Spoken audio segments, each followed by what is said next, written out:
All right, guys, just got done with the connector and the 3Cs. Now we're fixing to go back down to the point meetup so we can film this episode on the slalom.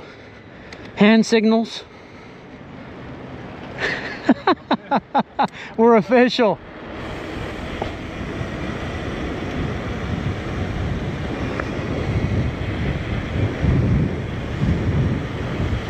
Okay, we are going 23 miles an hour.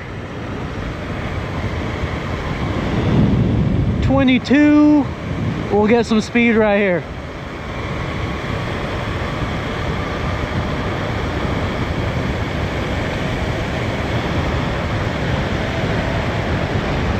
$31.76.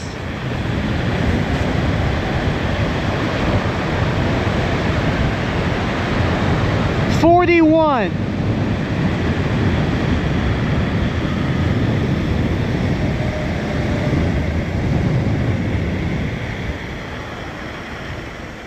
All right. Hey, we got up to 41. 41. I mean, wow, this is bad. This is a whole new level of Evo right here. You're gonna need the elbow pad. All right, guys. Now tell me, before we get started on the episode, what's the fastest you guys have been up to on a non-assisted, like you can't count for an e-bike, but what's the fastest speed you've ever gotten up to? On that going down the mountain at Mount Nebo, Patron meetup, Trail Jesus was moving in front of me. I don't know who I had behind me. Maybe Sloth Squatch and LeBron, not too sure. Which trail? Going down the asphalt. I was going, I got to 42 miles an hour, 41, 42. I got 42 miles an hour. What's the top speed you guys got up to? Non-assisted. Yeah, that wasn't good. Yeah, don't do that. Wolf Tick Nation, thank you guys for tuning in to once again another Wolf Tick Videos episode. We're glad you guys are here because on today's episode, you got to see the bike behind us, the entire budget build. It was like 1,000 and some change. 30 something. Yeah, it was like 1,030 something. That was an awesome build. It's the Ozark Trail Slalom FS.2. And I just really enjoyed that build, and getting to start it and finish it was awesome. And along the way, the starting and finishing it part was the best part. Yeah. And along the way, a whole bunch of you guys were throwing in comments and things that we should do and shouldn't have done. And there was a few people that mentioned some stuff that I didn't really think about. A lot of people also didn't get what we're doing. Yeah, get what we were doing. But what was nice was the whole Wolf Tick Nation was making comments on stuff, and there was a couple of things that I didn't even think about. A lot of them were appreciated. Yeah, a lot of appreciated. But there was a couple of them that I didn't even think about as far as upgrades went, because we wanted to get the main parts of this bike under control and handled. And like, let's face it, the dropper, you could probably not use a dropper for this bike, right? You would shed some weight. It's funny because I was watching back one of the videos while you're riding, one of the episodes we put out, is that to proof them and stuff, and you're talking about like you're tripping on the way of the bike, and it's like, well, you never mentioned the dropper. Yeah, the droppers. That adds weight. That. We only dropped a pound on this total build, and I thought it was going to be like 3 or 4 pounds overall. I didn't, because we have a heavy fork, although it's lighter than what was on there, but not by much. We have a heavy fork. You added a dropper where there was not a dropper previously. That adds weight. Yeah. You know, we bulked up the tires. Bulked up the tires, the bar, the stem, bulked that Those tires that stuff were on there weighed nothing because they were thin as can be. I know, they were crap tires. Anyway, guys, on today's episode, what we're going to be doing is we're going to be breaking down this build and maybe telling you guys some changes that maybe me and Wolfman should have made, and maybe some other options that we could have went with. Maybe if we weren't sticking within the budget so much. I think options instead of should have. I think we built a competent bike for the money. For the money, and luckily there were some heck of some deals, and you guys can check out the build list and stuff that we're gonna be talking about in the description below on some affiliate links. Okay, maybe some of those deals are still to be had. But if you guys missed any episode of this, I recommend you guys go back and start from the beginning. Well, I always recommend they go back and watch her. Yeah, and just put on repeat. Go to sleep to it. Yeah, make a playlist of our episodes and put it when you go to sleep at night. Just put it on. Go to sleep with your boys. Yeah. I mean, who doesn't want to hear this beautiful vocal voice all throughout the night? You might learn something. Anyway, so let's see. So what we've done with the upgrades on this bike. Okay, we've did bar, stem, fork, headset, tires, pedals, rear shock, and a dropper. And is that it? Did you mention a fork? Yeah. Oh, and we had to do a tires, front wheel because front we got a wheel, boost through adapter. axle. Right? Yeah, we did the What about Bontrager. Seat's the Seat's the same seat. Okay. Yeah, I think and that's pretty much what we've done on this bike. But looking back and now getting to kind of see the way that this bike has been performing since, there's a few things that I think still that the maybe... rear reflector on there. Just realized. Really? Yeah. Oh God, there's a reflector on there still. That's a pound. There's a few things. Yeah, that's like 2 pounds. Good thing there wasn't a kickstand on this bike. You know, there's a few things thinking about it now that I would like to have changed up, and we probably still might change up. One we're probably going to film tonight, so make sure you guys then look out for the next episode. Turn notifications on. All right, guys. I didn't want to resort to this, but I got It's protection. never good. When the grinder comes out, it's never good. Just be careful. But the first thing I want to talk about, not performing as good as it did out of the box and on the trails in the beginning, because we rode this bike so much and we've ridden it so much, we're continuing riding it, is the group set, the QS, the Qs. I don't think the group set was nearly as bad of an idea keeping that on as the stock rotors. Yeah, the stock rotors were terrible. The stock rotors are the worst stock rotors I've ever seen on a bike. Yeah, but we're talking about the group set right now. Well, no, you brought the. You're talking about the stuff that you just brought it up, like the stuff, whatever. The rotors, I think, was where we fumbled, not the group sets. The Yeah, group set's fine. well, I'm just talking about some changes that I think you could make overall to make it a better performing into bike. that. Let's do that. I agree, but I'm just saying the rotors, I think, is the only thing where we should have went ahead and went over just a little bit more on the budget, because the rotors just really kind of killed that bike.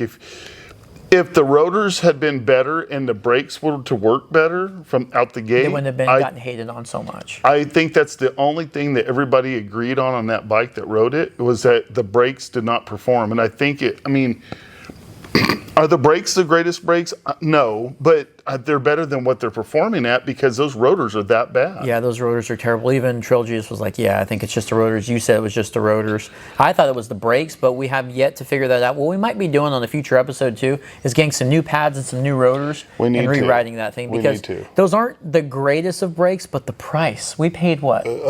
Like $48 for the set. Yeah, it's an amazing deal that we got on those brakes. I think we're going to make those brakes work. We're going to give them everything we've got before we give up on them. I want new rotors and new pads. Name brand, really nice brakes. The levers are okay.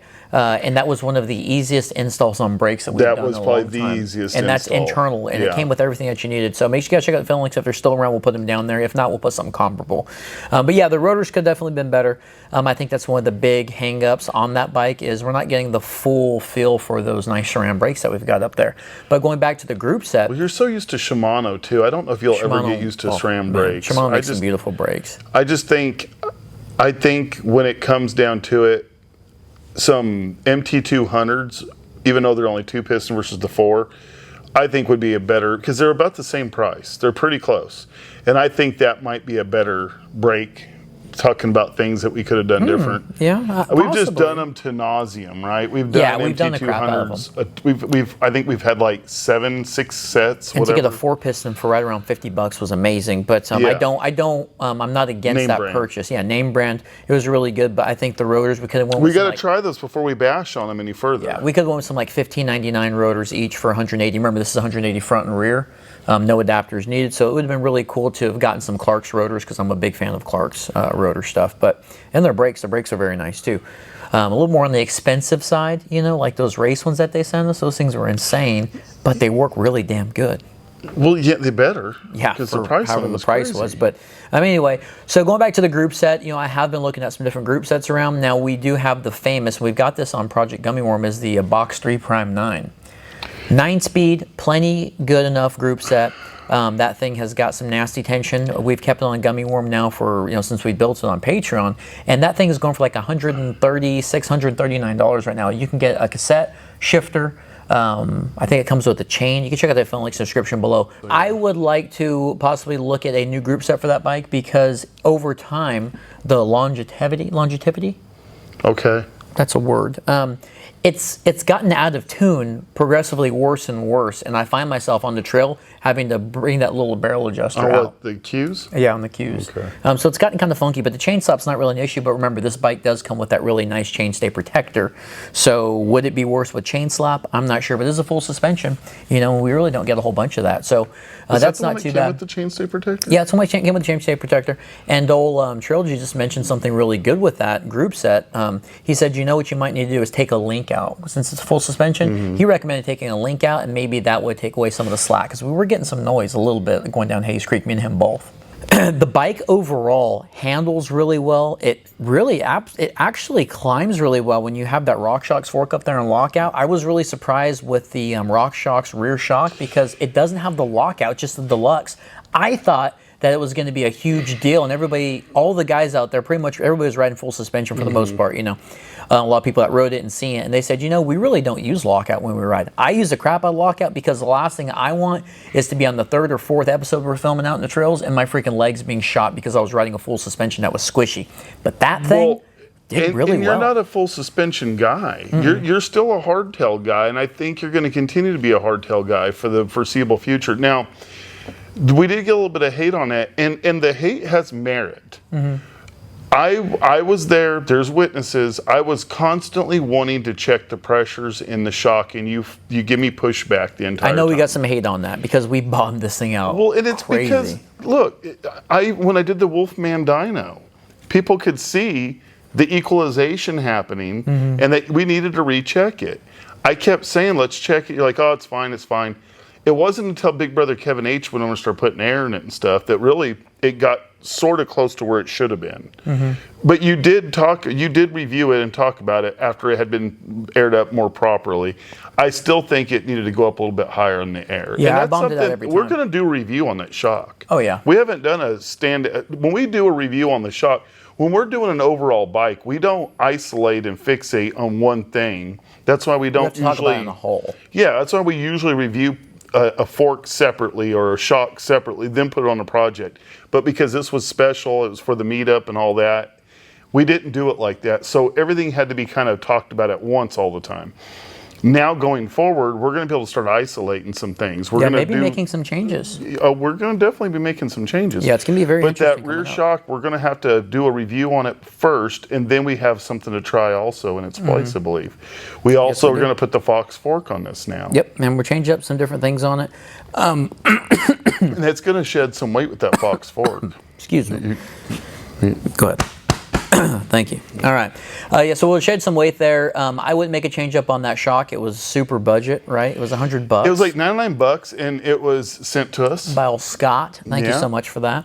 He was good looking out. Scott, good looking out. Sent us the bushings and all that, which was, guys, on that episode when we did the rear shock, the editing. You have no clue. The editing. Scott, you have no clue. I edited probably an hour. I mean, me and Squatch started it, and the whole group finished it. It was a project. The grips, that's something that was stock. I'm a thin grip man. They were fine. No complaints on the grips whatsoever. Well, Trail Juice did say he was getting some wrist wear going down the trail, and that could have been due to the shocks or his girly wrists. You know, I don't know. Well, I don't know. The way that guy rides, I think he's so he rides so loose and fast on his bike. I know. I think he's just not used to that bike, and I think if you watch the video of him riding, he probably never gets wore out from tension because he rides so loose. You see that? He's all over the place. He's just so free with everything. He feels so comfortable Following on his him bike. down Ragnarok when we did the episode was a lot of fun. Just getting to see his lines and really getting to ride the whole weekend behind him was a lot of fun. Yeah, he was tripping out watching you because you get so much air off everything. I know. Because you're not trying to go for speed. You're always used to testing stuff. That's what's so different with people like me that ride, and then you meet up with people that race like him and a lot of other racers. Those guys are so smooth. They don't try to get any air. They're just flying over things and just like barely cresting the lips on different but he's features. not reviewing products and trying to abuse them. He's taking care of what he owns. So the grips are fine. The seat's fine. I don't spend a lot of time on the seat. I was really happy with the dropper's performance. It's not the fastest dropper in the world, but it got out of the way just fine. $60-something. Yeah, it was super cheap on the dropper. Let's see, the tires, old Stinky Gringo himself sent us the tires for like $54. Those tires, guys, I'm not kidding. Those things are really good tires. For the money, they're really hard to beat. There's only one downside to them, and that is that they're heavy. Yeah. But the upside of that is you didn't get flats. I didn't get any flats on them. They're super knobby. They're nasty tires. They're a little heavy. Thick. And they're 2.4s. I think that's the fattest you can go on this frame. I think we can go just a tiny bit more. Maybe a And 2.5, maybe depending. something that's not as aggressive. Not everybody runs that aggressive of a tire on the back. And of course, we run some super fatty up front. We upgrade the pedals. You know, we wanted to make sure we did some pedals because those crappy ones, like all bikes come with, it seems like, are just not very good. Those were garbage pedals. So we replaced the pedals for like $13 or something. $13.99. Super budget. I'm just really proud of this build, and I was really happy after Trail just got off, and he was really impressed. He says, man, I wouldn't. For that money. Yeah, he says I wouldn't shake a stick at it, I think is what he said. Shake a tree limb at it? I don't know. Something like that. I'm not going to shake a finger at it. Anyway, he said that, and that made me feel good. All right, because he rides I don't know what he rides. He rides something insane, like a carbon fiber full suspension. And he was Is that what it is? Yeah, he was boogieing down Hayes Creek, the Black Down. If you guys missed the episode, make sure you go back and check it, because we got two riders' opinions on a brand new build. And getting to watch somebody ride one of our builds that can ride like that it was awesome. So I really enjoyed that. I mean, he definitely is one of the more aggressive, faster riders to ride a build that we've done. Oh, for sure. Anything other than that? I mean. The only things, I mean, I'm not even sold on changing the group set, but if we're going to change it, we'll change it. I'd like to keep a running total just to know where. One of the things I always wish we had done back in the old days, like with the GT and stuff, is just kept an update on what we're into it at. Yeah, that's always so interesting. I would like to keep it going on this bike. So we'll just keep that template, take something out, put something new in, put a new total. Okay. Because I don't think we're going to add anything. Maybe crankset. Yeah, eventually. crankset. We'll do some change-ups on it. But make sure you guys turn those notifications on, and we'll definitely be keeping a running total on this bike. And let us know if you have this bike, what are some changes that you've done to it, or some changes that you're looking to do to it. Because remember, we got a whole riding season after this winter coming up. And it's going to be a lot of riding, a lot of fun, a lot of upgrades, maybe some different builds and stuff like that. Get back to some other projects like talk about what should have been the Axum FS. Yeah, Axum FS. That's there's a lot of what should have been from the factory or from Walmart on that one that we started, and we got to finish it. People in the comments have been asking about that. They wanted to compare it and stuff. We got to finish that one the way it should have been before we can really talk about it. We really don't have a running total on that one now.